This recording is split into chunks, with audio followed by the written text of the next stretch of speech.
nonprofits on a global scale. Tiffany Shlain.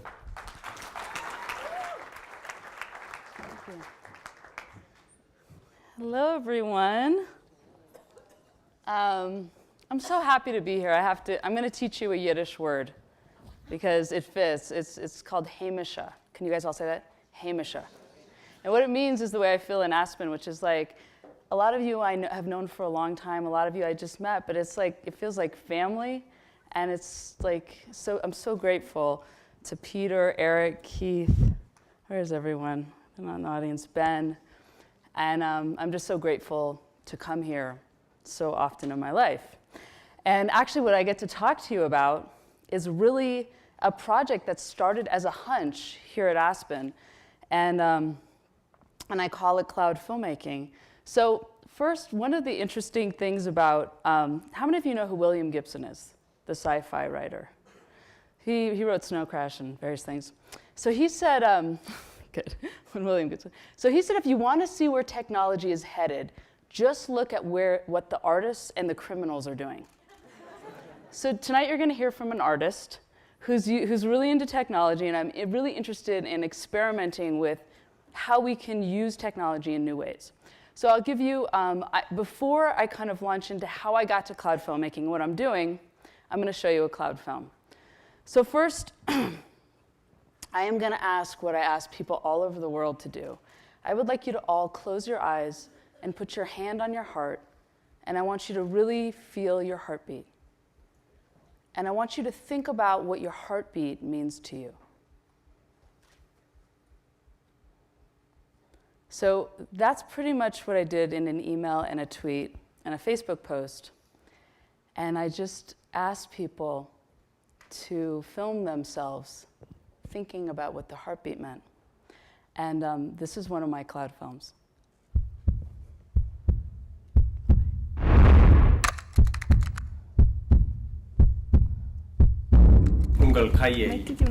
Pon la mano en tu corazón. Hand on your heart.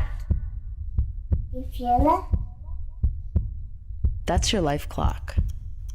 Someday, it's going to stop.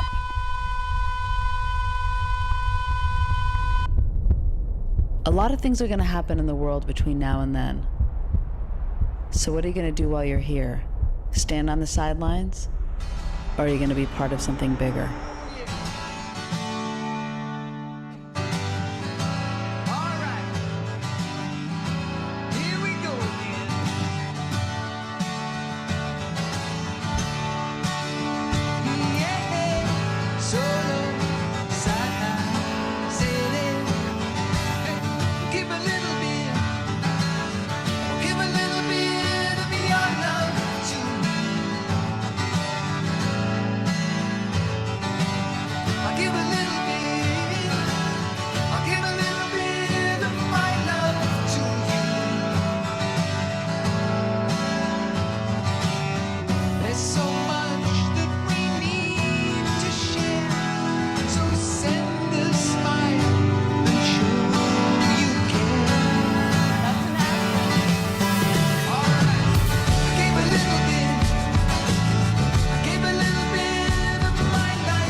So, if you were in my session today when we were reading the Teddy Roosevelt piece, I was like, oh my God, that was what I was trying to do in the movie. Try to get people to engage. And what's been really exciting is that, you know, I can make that energy happen. And I feel like because people sent that into us from all over the world, like their energy was in that film. They filmed themselves. Sometimes we filmed them at Aspen, which was very fun to see them in there. But and then we've been able to make them for nonprofits, and I get to redirect that emotion and that energy for nonprofits. So now I'm going to back up a little bit because There are principles that my film studio, I have a film studio in San Francisco. We have these on our wall. These are our principles that guide us in cloud. We call it, a lot of people say crowdsourcing, which I really don't. I'm short, and I don't like crowds. Like, that word kind of makes me nervous, but I like the word cloud because it's so open and there's so much potential. So you could say this is a crowdsourced film, but I like to call it a cloud-sourced film. So the principles of cloud filmmaking is that we make it collaboratively with people from all over the world, that we create films about ideas that speak to the most universal qualities that connect us as humans. There's so many things in media about what divide us. I mean, I can barely watch TV. I think there needs to be put more into the network that is about what connects us. The other part of this is to give back as much as we receive. So we make these customized films. People are sending us beautiful artwork and films, and we make these films. And then to use the cloud to translate into as many languages as possible, because there's so much potential with that. And with every one of these cloud films that we make, whatever new technology is out, I mean, you should see us at we just changed the name of our film studio to Film Studio in Lab. Because we're any new technology, we're how can we use this to make a film with people, or how can people create with us, or how can we engage people with this? So we're like kids in a candy store right now, because every couple of months, tech companies are we're trying this out, Tiffany, and we're yes, we could do something with that. So we're always trying to push the boundaries of what we can do with technology. And I think my whole career, I've been really interested in technology. I think cloud filmmaking in a lot of ways combines my love of tech and filmmaking. And just to give you a little bit of my background, these were my favorite films growing up. My family's Jewish. This was kind of our temple, going to the movies every Sunday night. We talked about a lot of ideas from old men with beards like Coppola and Lucas. And every Sunday night, without fail, we went to see a movie and we discussed it afterwards. And I think about these Crown readings, the Aspen readings, that's how we used films. We would see a film, and my family would use it as a way to discuss morals, what happened in the movie. It was such a trigger for this deep conversation my family had every week. So I loved film. I've always loved films as a way to trigger conversation. Now, I was supposed to be a surgeon, not a filmmaker. My father bought me the book, The Making of a Woman Surgeon, on 4 separate occasions. I was the one who was supposed to be a doctor. And so that wasn't really an option to be a filmmaker. But another event happened when I was a teenager. My parents were going through a horrible divorce, and I was given a Macintosh, which teenagers' years suck anyways. I was going through a particularly hard time, and that computer was like a link to another world to me. Now this is before the web. Can you guys all remember that? I'd go to the library, and I would remember that sound? And I would connect to other libraries in other parts of the world. And I loved it. And so I'm just going to kind of fast through my career. I founded the Webby Awards. I first was shown the web in the 90s, and I was like, this is going to change the world, and I want to honor innovators in that space. And I was in my 20s, and being in San Francisco in your 20s in the 90s during the first internet boom was like crazy sauce. I mean, it was like how I imagined the 60s in San Francisco, but it wasn't like free love. It was like free internet. And everyone was like, you're under 30, you're on the cover of every magazine, and this is where it's at, and you're going to change the world. And but I was so excited as a communication vehicle. I never was motivated by money. And so I was doing the Webby Awards. And again, I always made a lot of films about technology. That's a film from one of the Webbies that would introduce the show. So then 9/11 happened, which I think we can all agree. Everyone did soul searching on their lives. And Bush was in office. One of the first things he did was he cut off funding for international family planning. I told you my family are doctors. I heard many stories growing up about women who had unsafe abortions, and my father would save their life and all these things. And so it really pissed me off that Bush did that. And it was like I was thinking about that call, the Martin Luther King, your call. So first time I had done very well in my career, and I was doing the Webby Awards, and I went to Planned Parenthood, and I said, I make all these films for the Webbies, and I want to make a film for Planned Parenthood that engages my generation in reproductive choice. And they were like, great, we need it. There was an election coming up, and so I made this, and I said, and it's gonna be funny. They're like, you're gonna make a funny film about reproductive choice? And I'm like, yeah, we need to make people laugh. They're too tense about this issue. So I made this film. I was doing the Webbies. I made Life, Liberty, and the Pursuit of Happiness. And it got into Sundance, and it helped all the Planned Parenthoods. They used it for their 30-year anniversary of Roe v. Wade. And I only spent like 3 months on that movie. And meanwhile, for the Webby Awards, I had this huge staff. I would work crazy hours. And every year, I'd have to duplicate my efforts. And I was really thinking a lot about, I wanted to have kids. I was working like 90-hour weeks. And my husband and I mean, how many women in the room struggle with how do I make an impact and how do I be a good mom at home? I was really struggling with that. And I saw, wow, I made this film and it still plays to this day. I mean, how many years later then it doesn't need me anymore and it has all my creative energy in the film and I can help this issue I care about. Now, the one thing that was interesting was Planned Parenthood was very possessive of the film. Like if another reproductive rights organization wanted to use it, they're like, there's a lot of inner politics in every cause and issue, as we all know. And I was like, oh, I don't like that. I want this film to be used for everyone that's involved in this issue. So I tell that story because really these films, so I wanted to think about how could I have more impact and how could I scale? And then I got pregnant. I sold the Webby Awards to a company in New York. But I still care. I still have equity. It still exists, and I'm happy about that. That was a whole interesting process. I started my Henry Crown Fellowship. I started the Moxie Institute film studio, which was going to be a film studio that used film with technology, basically film plus web to make social change.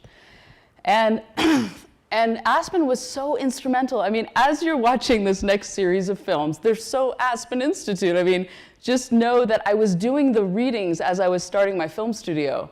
So I think they worked their way into everything, which is kind of interesting to be here now to do it. So the first thing I was really interested in was connectedness. I was interested in how technology, it's showing us how connected that we innately already are. So I wanted to explore connectedness biologically, technologically, mathematically, politically. We're so interdependent. I wanted to explore that. So I asked my father, who was also a wonderful writer, to write the film with me. And right before I was making the film, he got diagnosed with brain cancer. And I realized I was making a film about connectedness on a very intellectual level, and I wasn't dealing with emotional connectedness. So I tore apart the movie, and it turned into, how many of you saw it I played it at Act 2.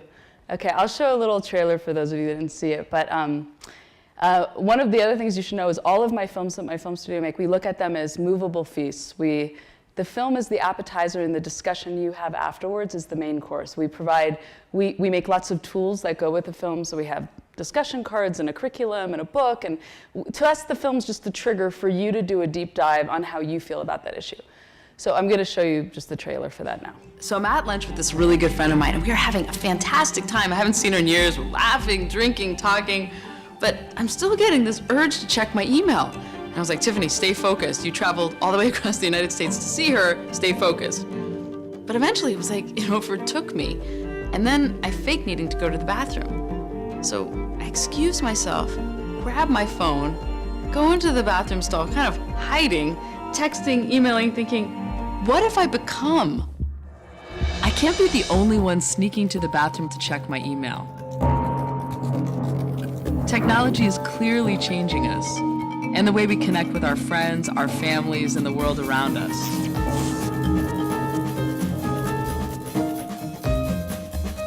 So I set out to make a film about what it means to be connected in the 21st century. Things are changing. There's so much more to think about, and that pace of change is only accelerating. How much faster can it go before we can't keep up? This was the kind of question I was exploring in this film. And then I had this year that turned my world upside down and forced me to rethink everything I thought I understood about the ways we're connected.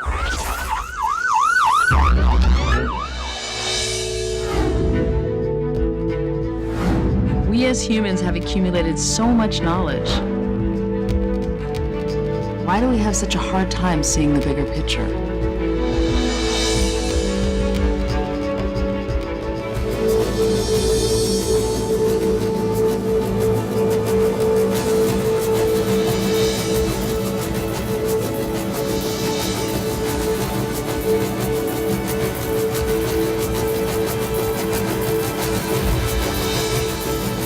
centuries we've been declaring independence, and perhaps it's time to finally declare our interdependence.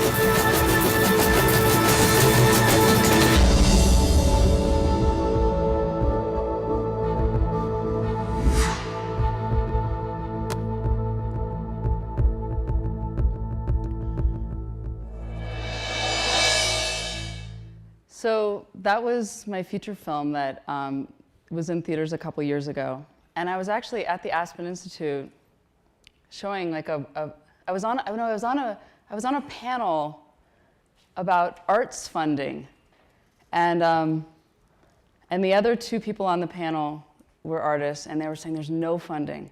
There's no funding for artists. And I was like, the world is abundant. You just need to, it's like a perspective shift. If you think that there's good funding out there, it will come to you. And with like that, it was like magic. From the audience at the Aspen Institute, a woman came up to me and said, I want to fund a really bold idea of yours. Do you have any bold ideas? And I was like, I've got a Henry Crown project. I was like, you know, how many, like, there'd been a project that had been kind of brewing.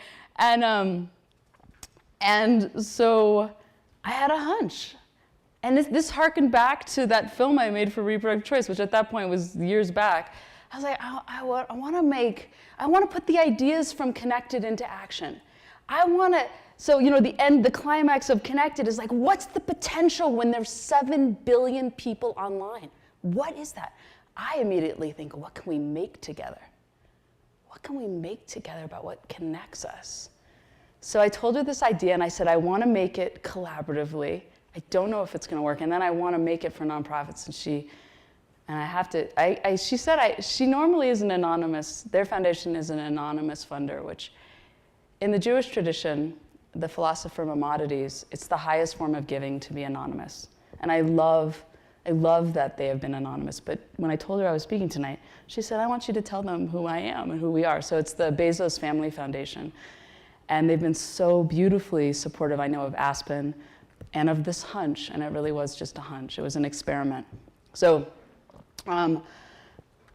after studying the Declaration of Independence in my Crown program at length, in many different directions, I decided to rewrite the Declaration of Interdependence with my husband, who's a professor at Berkeley, and we co-write a lot of movies together. And I think it was from studying those texts so carefully that I kind of was able to play with them also. So we posted that on the internet, and we just said, if this speaks to you, will you read it on camera? And we did it on 4th of July, which is kind of bold. And we put it out in a tweet and a Facebook post and an email. And we asked for artwork. If any of the words inspire you, please send us artwork.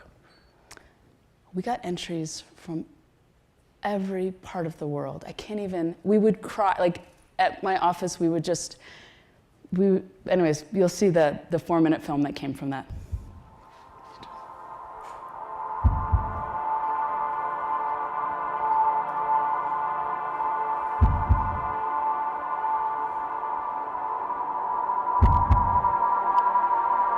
But in the course of human events, 在人类活动的过程中 In the course of human events, عندما نكون في مضمار الأحداث البشرية. quand dans le cours des événements humains, becomes increasingly necessary Para reconocer to recognize the fundamental qualities That connect us. That connect us. That connect us.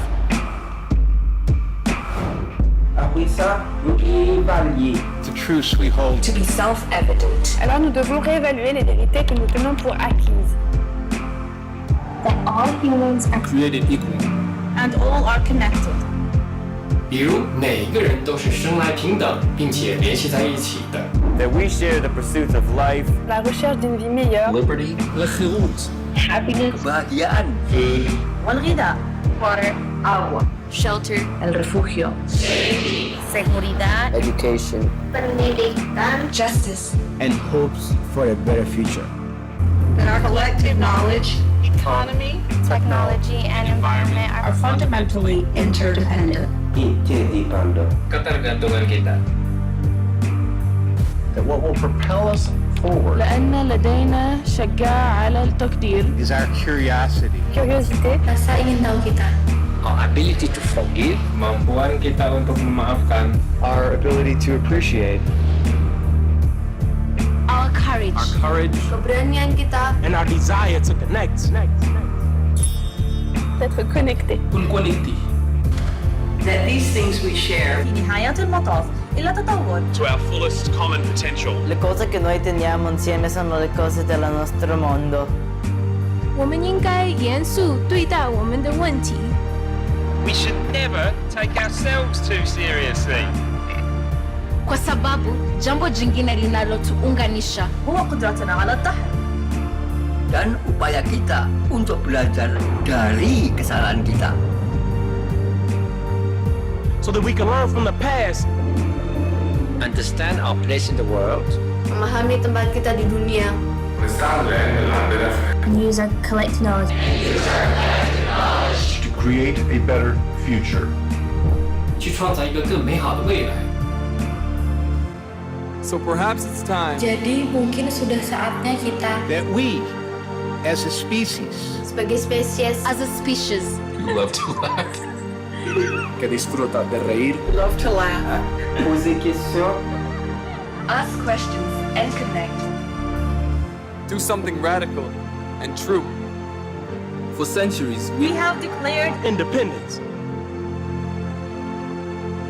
Perhaps it's now time That we, as humans, declare our interdependence. Interdependência. Interdependence. Interdependence. Interdépendance.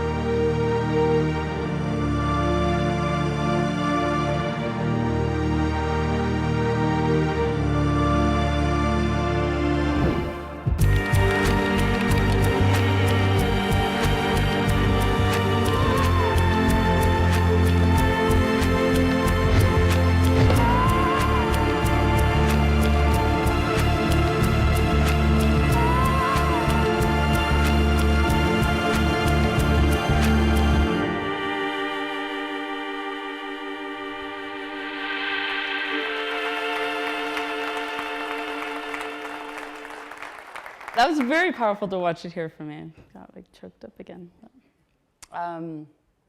So that was experiment number one. We were so excited by the response. I can't even describe to you what it felt like to just, it was like a call and response. I mean, I've directed movies with like hundreds of people on the set, but it was like, I was directing from like my little office in San Francisco and just putting out a call for collaboration. And the next part of the experiment was I wanted to invite people to help me translate it.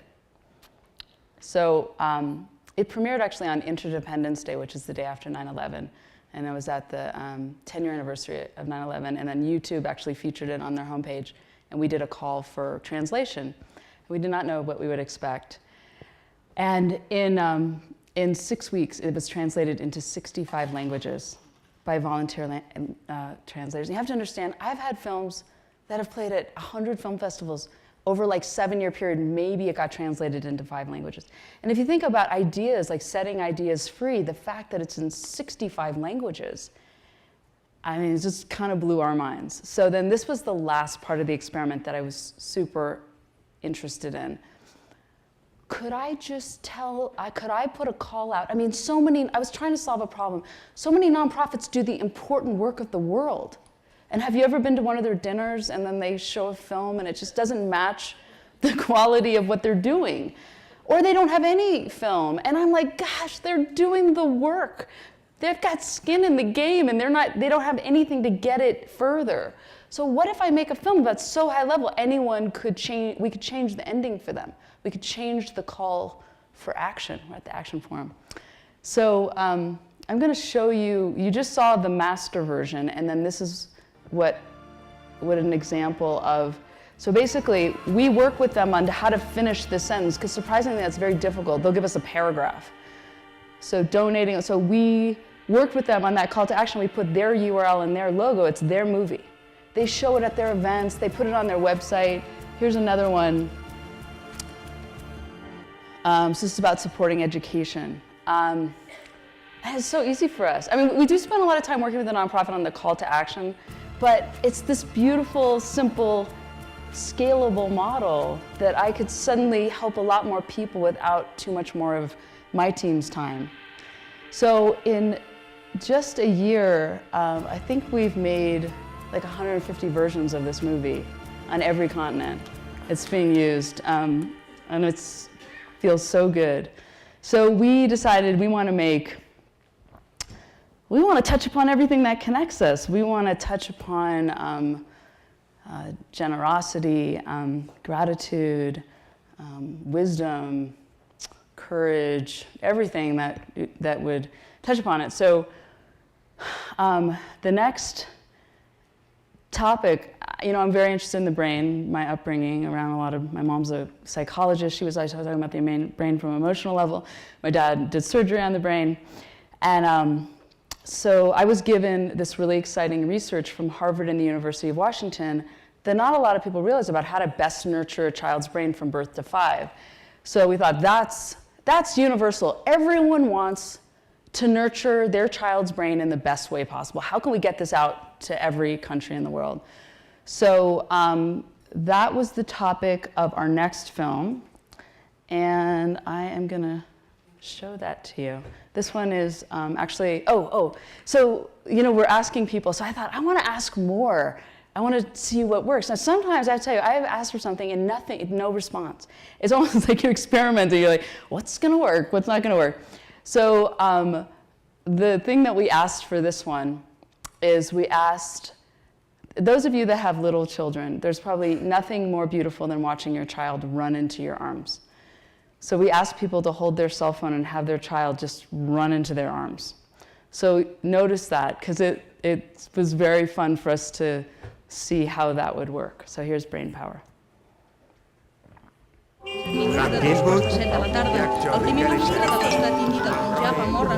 lot of us are wondering, what is all this technology doing to our brains? I mean, we know that the brain changes throughout life based on experiences. In fact, watching this movie is reshaping connections in your brain right now. But since we humans are the ones creating and using this technology, maybe a better question to ask is, how are we shaping our brains?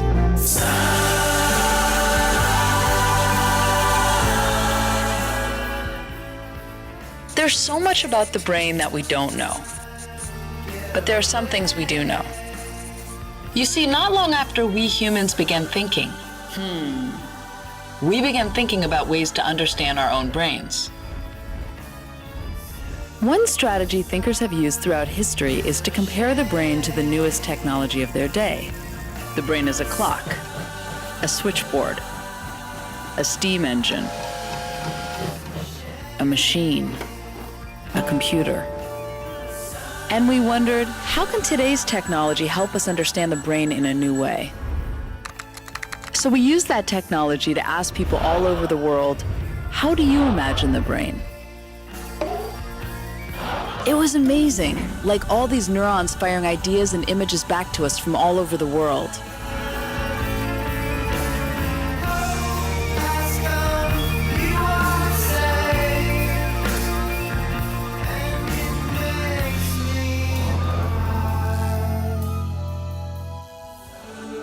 And it was very clear. The internet, the most advanced technological system in the world, is such a strong framework to help understand the human brain, the most advanced biological system in the world. But then we thought about it a bit more. And since the internet is in such a young developmental stage, rapidly growing, constantly changing, forming billions of new connections all over the world, then maybe a stronger framework would be to compare it to a child's brain, which is in a similar stage of development, rapidly growing, constantly changing, and making billions upon billions of connections between different parts of the brain. So here's the question. If we say that the internet is in a similar developmental stage as a child's brain, then what can we learn by comparing them? Let's start with size. Obviously, the internet seems like a larger entity than a child's brain. But what does that mean in terms of our analogy? We could say that a neuron in the brain would be like a web page in the internet. So let's look at the number of neurons in a child's brain compared to the number of web pages on the internet. Well, a human at any age has about 100 billion neurons in the brain. But the internet has 10 times that, 1 trillion web pages. So with this analogy, the internet is bigger. So then, which of these networks is more complex? We could say a synapse in the brain, the connection point between two neurons, is like a hyperlink, the connection point between two web pages. So are there more connections in a child's brain or on the internet? Well, the internet has over 100 trillion links. And an adult's brain has 300 trillion links. But get this, a child's brain has a quadrillion connections, 10 times the number of connections of the entire internet. A child's brain has more connections than the entire internet. Yes, it blew our minds too. How is that even possible? Let's break it down. As we said, a baby is born with 100 billion neurons. But those quadrillion connections, they're not there yet. Those connections form at a very rapid speed during the first 5 years of life, at 700 to 1,000 new synapses per second. Those connections are created through every interaction a child has, and are important because they form the architecture of the brain. So every time you talk to and engage with a child, you are literally growing a brain, connecting the different parts of the brain, which allows for new ideas, insights, and creative thinking. So each moment of eye contact, each new word exchanged, each time you make a child laugh, you are strengthening these connections. And since there are so many different ways to do this, we asked people around the world, send us videos of your favorite ways to engage with the children in your life.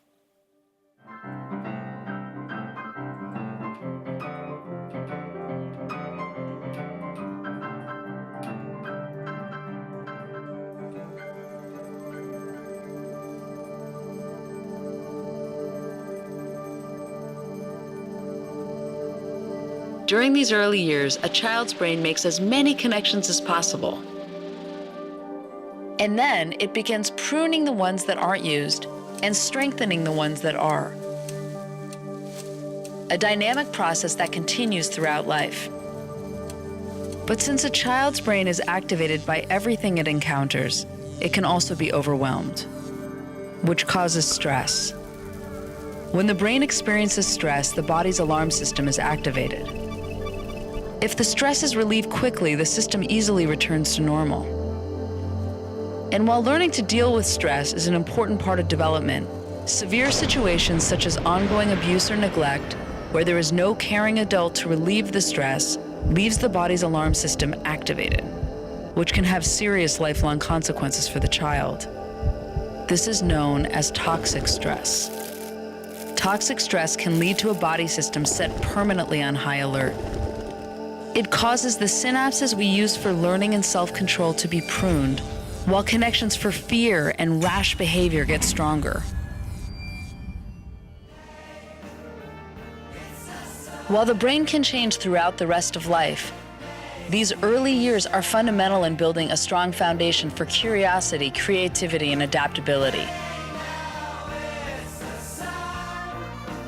And if we say that the internet is in the same critical stage of early development, making as many connections as possible, we also need to be mindful of how we're building its foundation.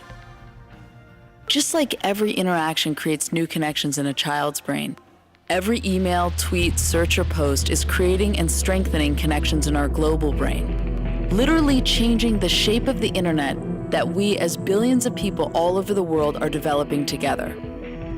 And just as it's key for all the different parts of a child's brain to be connected to set the stage for the most insightful and creative thoughts, it's key that all the different parts of the world are connected to lay the foundation for worldwide empathy, innovation, and human expression.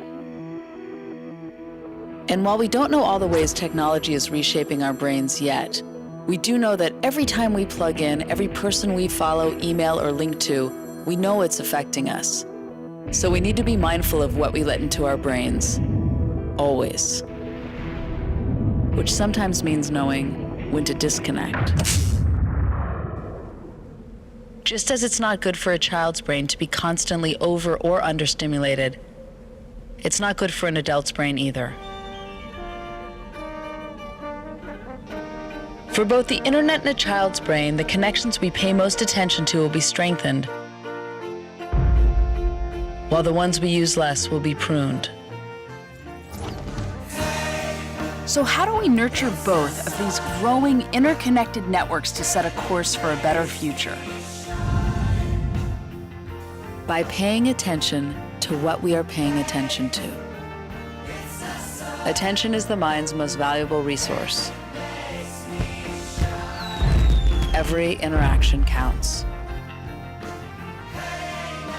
We all have the opportunity to shape the future of the world. And our future starts here.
And we've been able to make this film for child development programs, policy, educators, scientists, schools, preschools, for childcare. It's been so interesting, the different people that are using, that we're making free customized versions for.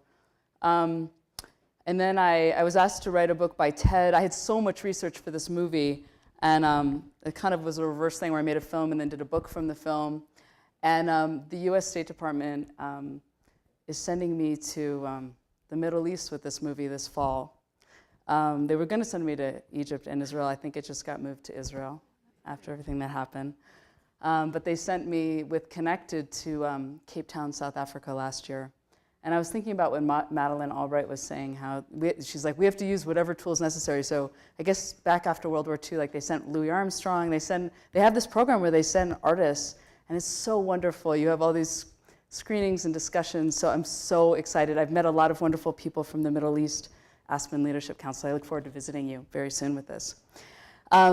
So if any of you, I'm about to show you a sneak peek of my new movie, which is a rough cut, which I'm so excited to show you. But if any of you are involved with a nonprofit, any of you, fellows, the public, you can just go to our site and we will make a movie for you for free. It takes just a couple weeks. So I hope you will take me up on it. And the really fun part for us is by showing the nonprofits that they can use the same movie, it actually allows us to show their interdependence. So we have on our site, these are all the different nonprofits. We've made almost, I think we're at 500 nonprofits in just 2 years. And we have this map where we show how they're all connected. And we can't wait to call upon all of them to work together on something. So my pledge to all of you is that I want to make thousands of these movies. and just set them free and let them help the nonprofit do their work and engage more people in what they're doing. So, and I also hope you'll maybe participate in a movie, because it's very fun. I often, on Facebook, we're Connected the Film is the name of our Facebook page. We're working on the script late at night. We just ask our community questions, and we get great ideas from them. And I tweet questions for the movie. I also have a newsletter called Breakfast at Tiffany's, where we're always, it's quarterly, and we kind of ask people to engage in experiments with us. And I have a new film series coming out called The Future Starts Here, where I'm talking a lot about technology and a lot of our experiments, making things with people from all over the world. So I was going to show you, I have to show you a 1-minute movie. My film makes a lot of silly films, because humor is really important. And we've been talking a lot about tipping points. Who talked about tipping points in your session yesterday? We're at this tipping point. So this is just a 1.5-minute movie that my husband and I made. For years, experts have been predicting massive global changes. This trend in tipping points seems to be reaching a tipping point. But while people are worried about the end of civilization, have you noticed that your friend list is accelerating? You have 3 friends in common. You have 15 friends in common. You have 155 friends in common. You have 4,950 friends in common. You have 68,209 friends in common. You have 285,954 friends in common. You have 2,533,136 friends in common.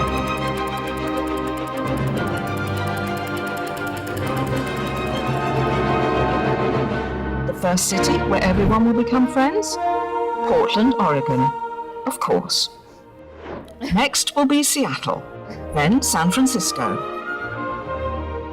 It spread to Monte Carlo soon after, and the EU is predicted to make nice by January 2016. The trend will accelerate to other countries. There will be some resistance, but who wants to be left out?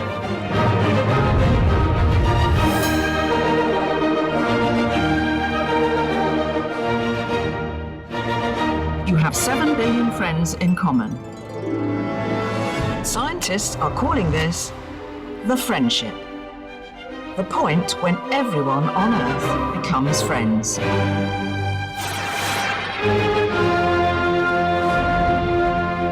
And you thought the singularity was a big deal. This is what my husband and I do on late nights. Anyways, that's friendship. But okay, I'm about to show you. Thank you.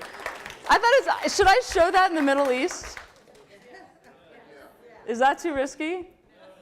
I can show that? I wanted to ask your advice. Okay, so how many of you have seen a rough cut of a movie?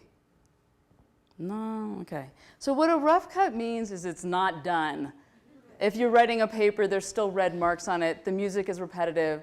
There's some typos. Don't call me out on those. Our animator's from Iceland, and so there's quite a few typos. But I'm super excited to show it to you. And let me see. So I said repetitive music. It's not complete. It's like 90% done. But it's so fit our discussion in our panel today. We had a discussion on who was in our afternoon session. There was like, I can't wait for you guys in particular, but it probably dealt with a lot of your readings too. And it is 8 minutes, and I'm going to hopefully enlist you to help me with the launch. So here it is.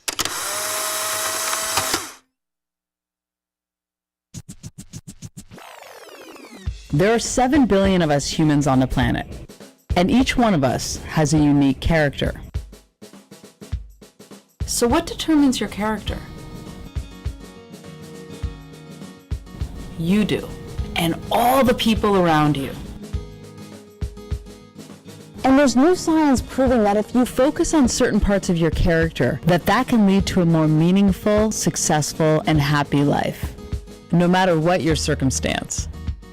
I mean, who doesn't want that?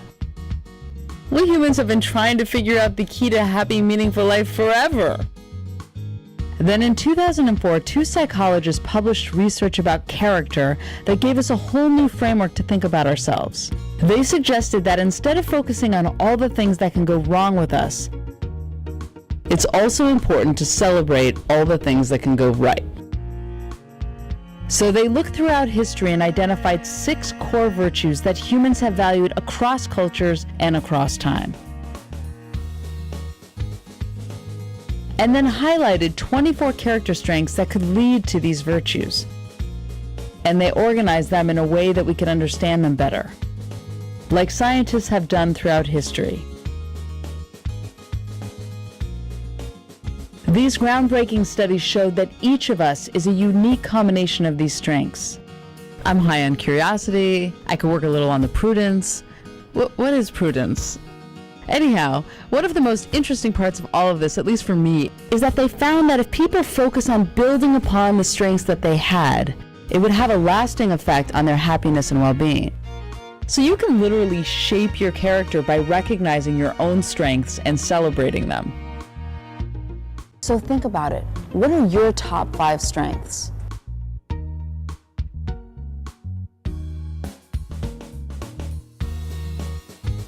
These studies also showed that you can help shape other people's character.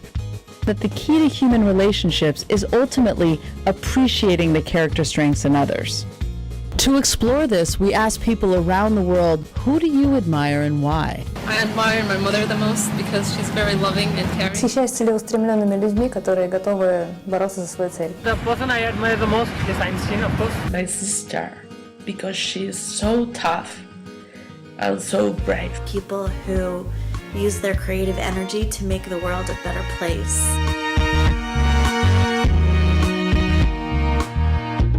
This powerful new framework paved the way for a whole new era of character research that focuses on ways we can increase the strengths we have and develop the ones we'd like in both ourselves and in others. A new era in social science that, it turns out, is unpacking a very old idea.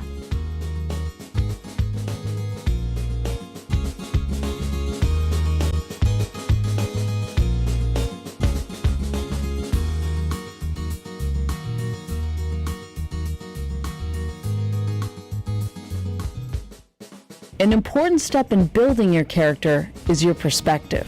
One theorist identifies people as having either a fixed mindset or a growth mindset. A fixed mindset is the belief that we're born with certain abilities, intelligence, and talents, and we're stuck with it. A growth mindset is the belief that we can change, that we can develop our character, that we can become better versions of ourselves. Take, for example, failure. With a fixed mindset, failing at something means, I'm a failure, I don't have what it takes. With a growth mindset, failure is part of the process. It's not like it's not hard, but it's something to learn from, something to improve upon. Fortunately, everyone has the ability to develop a growth mindset. It takes practice and encouragement, but it can be learned. Our ability to develop a growth mindset and all of these character strengths is because of an amazing part of the human brain called the prefrontal cortex.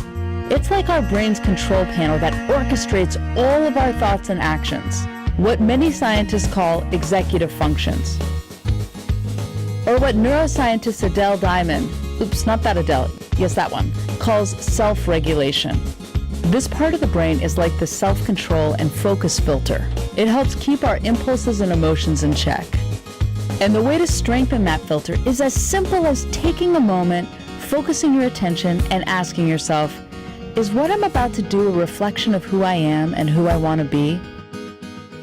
Strengthening this filter is important to begin early in life, but it's also important to continue throughout our lives, and can happen through simple everyday activities that keep our attention focused. So while we're all becoming more and more distracted in this age of distraction, we need to remember to take a moment and think.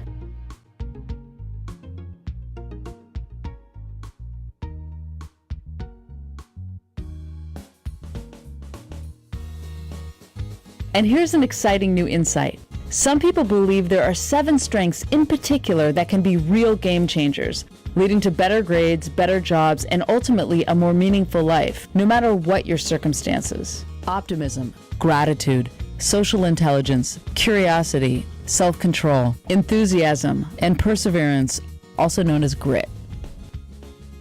While there have been many different theories about character throughout history, What scientists in this field agree on is that character matters, and that character strengths can be learned, practiced, and cultivated.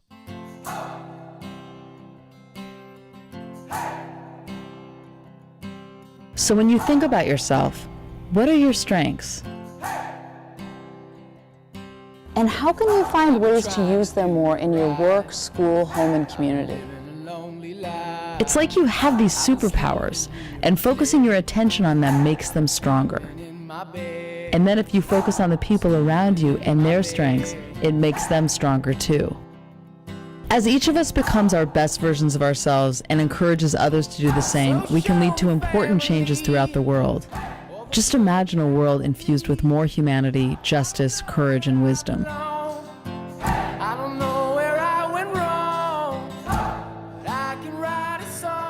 So if you can be a better version of yourself, how do you want to be? I definitely want to be somebody that other people can feel they can rely on. A man who was courageous. Somebody who went for their goals. As a risk taker. Kind. Exactly like my mom. Beautiful, strong, and powerful. I want people to say that I'm funny. Who is a nice person. Generous. This video. Kind. Accountable. Incondicional. Sensible. Profesional. Charismática. I want to become someone who, when the time comes for me to die, I go, oh my goodness, I have used it up. I have wrung it dry. Everybody is a star. They just need to learn how to shine.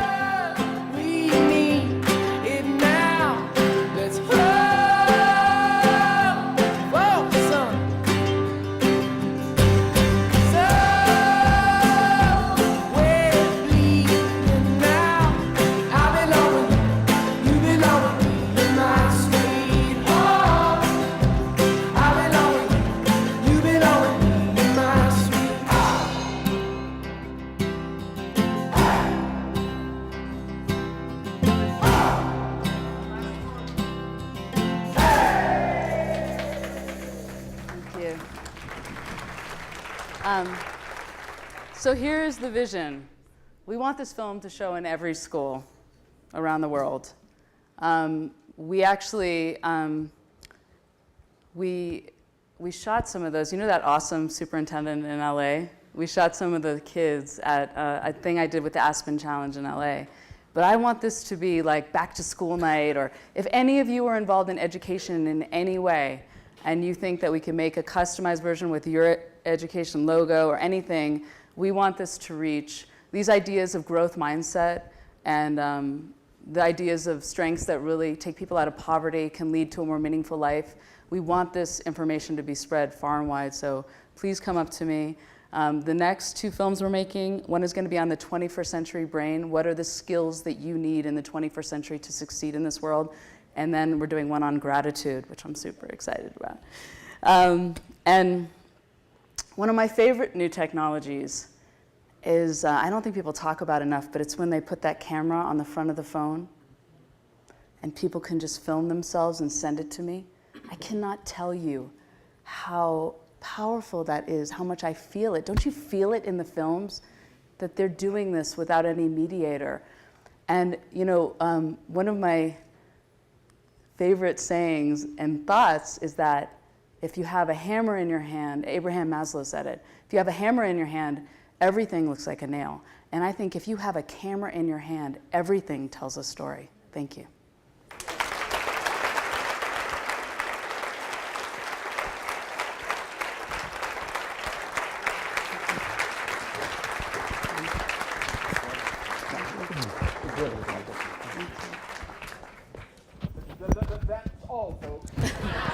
There's an after party at the Aspen Meadows Reception Center, so head on over.